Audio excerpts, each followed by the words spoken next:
আপনি নেশা করতে চান করুন। কিন্তু কোনো মহান শক্তিকে সামনে রেখে তার অজুহাত দিয়ে নেশা করবেন, তবে আপনাকে বলি, দয়া করে এগুলো করবেন না। মহাদেব গাঁজা খেতেন বলে আমিও গাঁজা খাই। কারণ আমি শিব ভক্ত। শিবপুরাণের কোথাও কি লেখা আছে যে মহাদেব গাঁজা খেতেন? তবে আসল কারণ জেনে রাখুন। অনেক, অনেক বছর আগে যখন পৃথিবী তখনও নতুন, দেবতা আর অসুররা একসাথে সমুদ্র মন্থন শুরু করেছিল। তাদের লক্ষ্য ছিল সমুদ্রের তল থেকে অমৃত তুলে আনা, যাতে অমরত্ব লাভ করা যায়। মন্থন চলল দীর্ঘ সময় ধরে।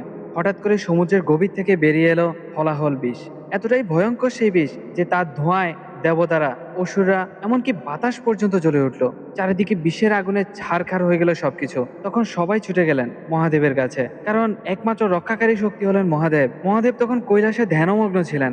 সব দেবতারা এসে প্রার্থনা করলেন, প্রভু, আপনি ছাড়া কেউই এই বিষ ধারণ করতে পারবে না, আপনি পৃথিবীকে বাঁচান। মহাদেব মৃদু হেসে চোখ মেললেন এবং এক মুহূর্ত দেরি না করে সে হলাহল তুলে নিলেন নিজের হাতে এবং পান করে নিলেন মুহূর্তেই। তবে তিনি পুরো বিষ গিললেন না, গলায় আটকে রাখলেন যাতে বিষ অন্য কোথাও ছড়িয়ে না পড়ে। ফলে তার গলা হয়ে গেল নীলাভ, আর সেই থেকে তিনি পরিচিত হলেন নীলকণ্ঠ মহাদেব নামে। কিন্তু বিষের জ্বালা এতটাই ভয়ানক ছিল যে তার দেহ জ্বলতে শুরু করলো। তখন দেবতারা বললেন, প্রভু, আপনাকে শান্ত করার উপায় আমরা খুঁজে দেই। তারপর দেবতারা মহাদেবকে দিলেন গাঁজা, যা ছিল হিমালয়ের এক পবিত্র ভেষজ উদ্ভিদ। এই গাছের পাতায় ছিল ঠান্ডা ও প্রশান্তির শক্তি। মহাদেব সেটি গ্রহণ করলেন এবং ধীরে ধীরে তার শরীরের জ্বালা কমে এলো, মন শান্ত হলো। সেই মুহূর্ত থেকেই ভক্তরা বিশ্বাস করতে শুরু করলো গাঁজা মহাদেবের প্রিয় পদার্থ, কারণ এটি শান্তি, তপস্যা ও ধ্যানের প্রতীক। কিন্তু জেনে রাখুন, মহাদেব গাঁজা নেশা হিসাবে নেননি, তিনি নিয়েছিলেন ধ্যান ও সংযমের প্রতীক হিসেবে। তার জন্য গাঁজা ছিল বিষের তীব্রতা দমন করার এক ভেষজ উপায়। আজও ভক্তরা